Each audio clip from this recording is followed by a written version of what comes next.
Hello dear students. So today we will study acceleration after completing velocity. Hope you've seen the previous video.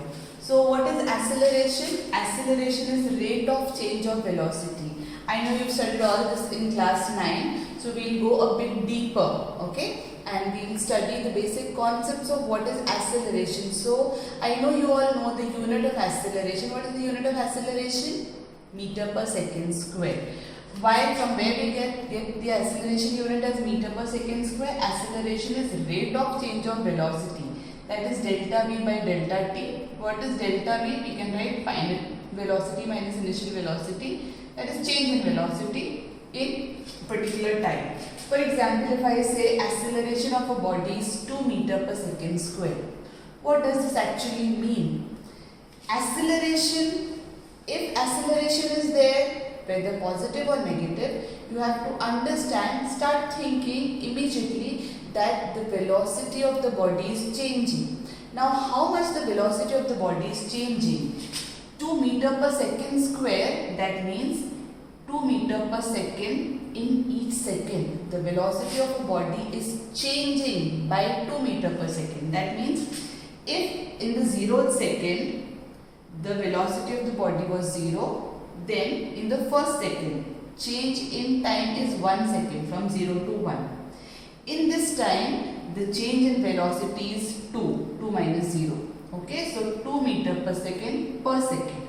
Similarly, in the next second, change in time is 1 to 2. That is again 1, 2 minus 1, 1 second. In this 1 second interval, how much the velocity has changed? From 2 to 4. That means 4 minus 2, it will be again 2. So in each interval, the change in velocity is 2 meter per second. It is not 2 meter per second constant.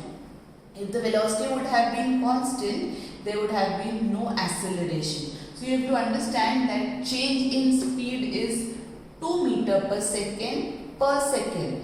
If the body starts with velocity 0, after 1 second its velocity will become 2, after next second 4, after next second 6, like that. I hope you got the meaning clear. Now, like we studied about velocity, types of velocity, average velocity and instantaneous. Similarly, we have average acceleration and instantaneous acceleration. What is average acceleration? Acceleration in a particular time interval. That will be delta v by delta t. And instantaneous acceleration will be acceleration at the particular instant, which can be found out by dv by dt. Now, if we consider dv by dt, what is dv by dt? It is again of the form dy by dx. What is dy by dx? The slope of y versus x graph. So, dv by dt will be slope of v versus t graph. So, when you take a vt graph and you find the slope of the graph, what you get? Acceleration. Okay, remember STVT80, slope of VT graph gives you acceleration.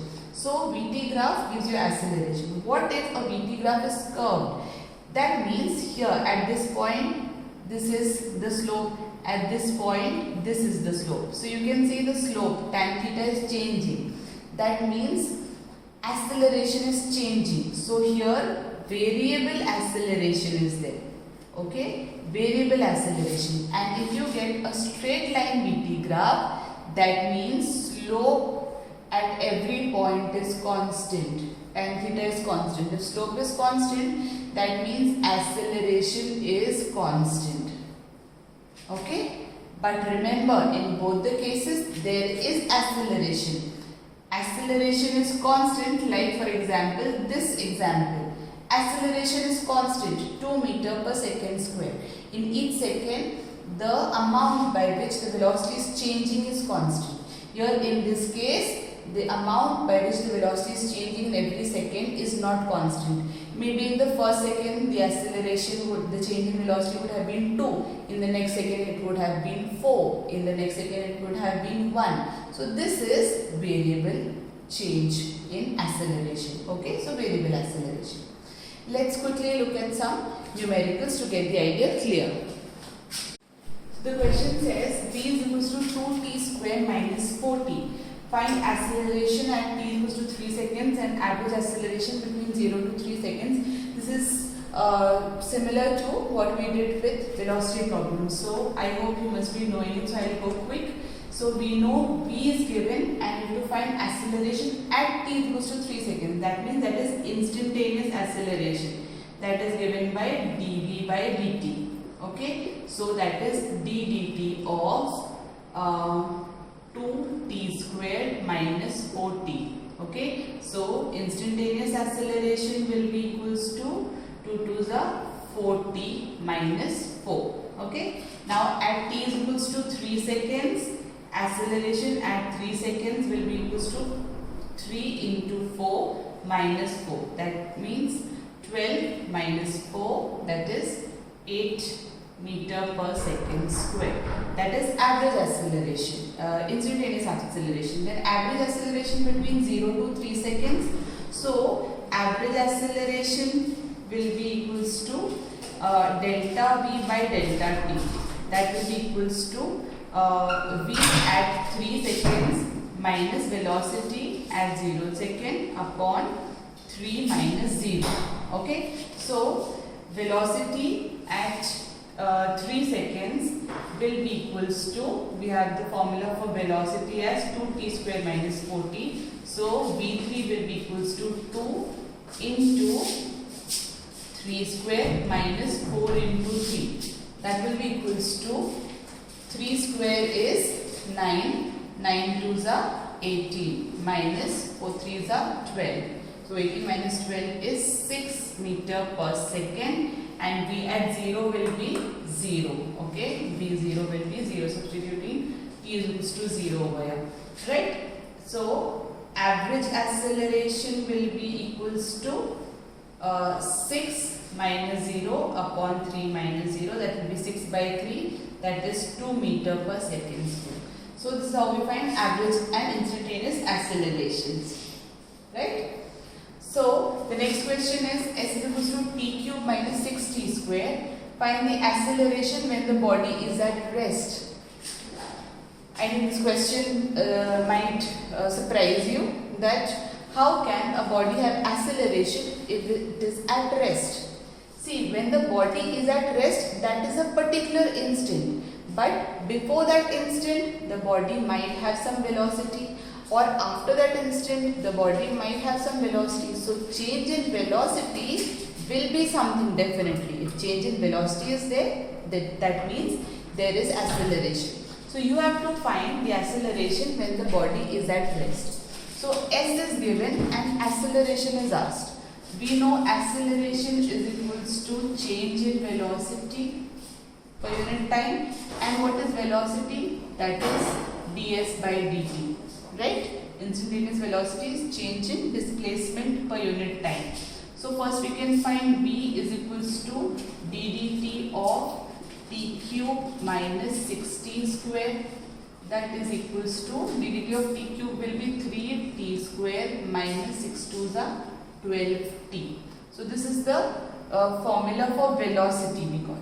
Now we have to find the acceleration when the body is at rest. Okay, so firstly acceleration when the body is at rest, that means velocity is 0. So you can write 3t square minus 12t is equals to 0. That means 3t 1 minus t minus 4 is equals to 0. That means 3t is equals to 0 or t minus 4 is equals to 0. That means t is equals to 0 or t is equals to 4. When the velocity is 0, when is the velocity 0? Either at t is equals to 0 seconds or t is equals to 4 seconds. So you have to find the acceleration for these 2 seconds. So formula for acceleration is dv by dt. Acceleration is d dt of 3t square minus 12t. That is equals to 3 2s are 6t minus 12. At t is equals to 0, acceleration at 0 seconds will be equals to 0 minus 12, that is minus 12 meter per second square, and acceleration at t is equals to 4 will be equals to 6 into 4 minus 12. That is 6 4s are 24 minus 12. That is again 12 meter per second square. That means acceleration of the body when the velocity is 0 is minus 12 and 12 meter per second square.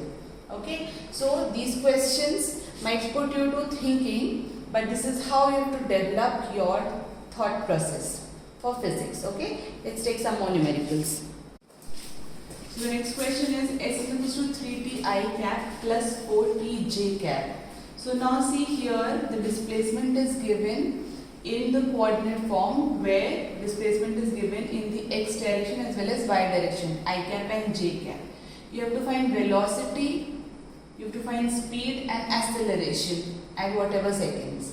So try to understand, when you have such expressions given, then the displacement is given in a two-dimensional form. So velocity will also be two-dimensional, okay, acceleration will also be two-dimensional. So we will solve it in different dimensions. So 3t I cap plus 4t j cap means in the x direction the displacement is 3t and in the y direction the displacement is 4t. Okay, and the displacement is dependent upon time, firstly. Secondly, it is in the x as well as y direction. So you can write displacement in the x direction is 3t, displacement in the y direction is 4t. Okay, now you find separately velocities in the x and y direction. So velocity in the x direction is dsx by dt. Okay, that will be 3, and velocity in the y direction will be dsy by dt. That will be equals to 4. Okay, now the total velocity can be written as vx plus vy. So velocity will be written as 3 I cap plus 4 j cap. See here, velocity is independent of time. In the expression of velocity, there is no expression of time. So velocity is independent of time. So the first part is find velocity at t is equals to 1 second. So at t is equals to 1 second, velocity will be equals to 0, because velocity is independent of time. Not 0, you cannot say that what will be the velocity at t is equals to 0 seconds, right? At velocity is, you will write independent of time. Okay? And speed at t is equals to 1 second. What is speed? Speed is magnitude of velocity. How to find magnitude? Under root of vx square plus vy square, that is 3 square plus 4 square, that is equals to under root of 9 plus 16, that is root 25, that is equals to 5 meter per second. So the speed at t is equals to 1 second is 5 meter per second. Again, at t is equals to 1 second you cannot say, because velocity is independent of time, so speed will also be independent of time. Acceleration is equals to dv by dt. Now velocity is independent of time, so its derivative with respect to time will be equals to 0. So acceleration of the body is 0. Okay, so whenever you have any expression given in x and y or ij terms, you solve it separately. Let's take one more for practice. S is equals to t square I cap plus 3t minus 1 j cap. Again, displacement is given in x and y or I, j components. You have to find the velocity, speed and acceleration all at t is equals to 1 second. So again, going by the same ground, displacement in the x direction is t square, okay, meter. Displacement in the y direction is 3t minus 1 meter. Okay, now you can find velocity in the x direction, that will be equals to d sx by dt, that will be equals to 2t, right? And velocity in the y direction will be equals to 3, right? Okay, now the total velocity will be equals to 2t I cap plus 3 j cap meter per second. Now you got the velocity in I and j directions, right? Now find velocity at t is equals to 1 second. velocity at t is equals to 1 second will be equals to 2 into 1 plus 3, that will be equals to 2 I cap plus 3 j cap, right? Meter per second. Speed at t is equals to 1 second. Speed is equals to magnitude of velocity, that will be equal to under root of 2 square plus 3 square, that will be equals to 2 square is 4, 3 square is 9. 4 plus 9 plus 4 is root 13. Under root 13 meter per second. Okay. And then acceleration at t is equals to 1 second, acceleration is dv by dt. So ddt of 2t plus 3j, 2t plus 3, that will be equals to 2. Okay, dv by dt. So 2. So acceleration is again independent of time. So acceleration at 1 second you cannot find, right? Independent of time. So this is how you can solve coordinate questions on acceleration. These are the very basic questions which you will need in further topics when we will study projectile motion, when we will study relative velocity and all. So keep practicing and keep studying. Thank you.